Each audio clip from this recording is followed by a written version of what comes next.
Welcome back to One-to-One Health Kick. I'm Hannah, and today we're switching topics from food and eating to focus on two very important issues that can affect your eating habits: sleep and stress. First, let's answer yesterday's Health Kit question. If one medium-sized strawberry contains about 10% of your daily value for calcium, how many strawberries would you need to consume to give you 100% of the daily value of calcium?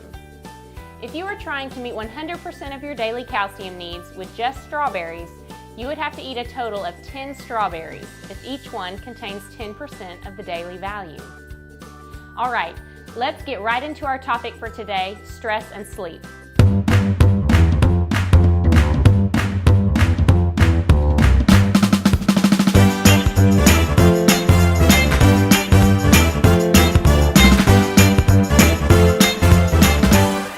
Sleep last night. One thing you may not realize is that sleep and stress are directly related to each other. Not getting enough sleep causes you to be irritable and therefore more stressed throughout your day. Sleep is the key to many health behaviors, and its importance is usually overlooked. Not getting enough sleep is associated with obesity, and one simple theory on why is simply that the longer a person is awake each day, the more time he or she has to eat, therefore increasing the chances of consuming more calories throughout any given day. So how much sleep is enough? Most research supports the idea of getting around 8 hours of sleep, but not much more, and certainly not much less than 7. If you're awakened most of the days with an alarm, but use the reset button or really have to drag yourself out of bed, then you're probably not getting enough sleep. If you notice your eyes quickly getting heavy when listening to others or doing routine driving or during quiet times, you probably aren't getting enough sleep. However, the solution may not be as simple as sleeping 7 to 8 hours. It's interesting to note that the amount of sleep is less important than the quality of sleep. In fact, there are two common types of sleep that lead to an increase in stress: short sleep, which is when we simply don't get enough, and randomly interrupted sleep, which is when we are awakened frequently throughout the night without expecting it.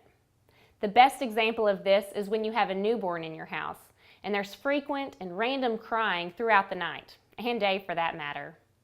What science tells us is that if either of these type of sleep patterns are chronic for you, then there's an increase in a blood hormone known as cortisol. Cortisol is important in regulating hormones and is a direct marker of stress.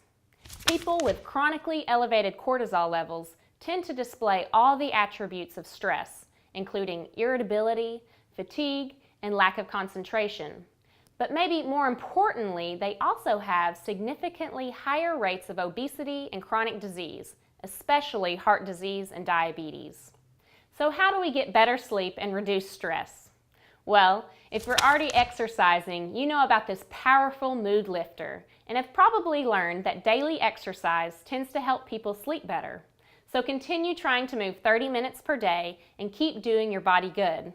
Other tips for improving sleep includes not using the computer just before bedtime, removing all artificial light from your room while you sleep, stop eating or exercising 2 hours before bedtime, and find a comforting routine that you can do before bed.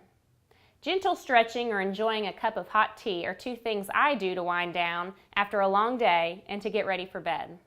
Here's a few more tips about getting better sleep from The Happiness Project by Gretchen Rubin. Set a specific bedtime and be realistic. Determine what time you have to be up and make it a goal to go to bed 8 hours before that time. Set an alarm so time doesn't get away from you, and let friends and family know about your new bedtime. Get ready for bed well before your bedtime.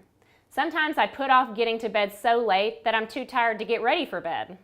Go ahead and wash your face, brush your teeth, and take out your contacts.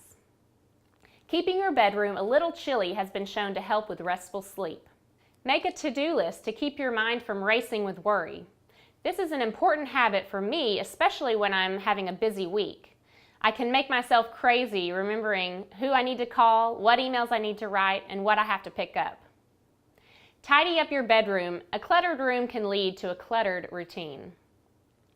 Avoid work that requires alert thinking an hour before bed.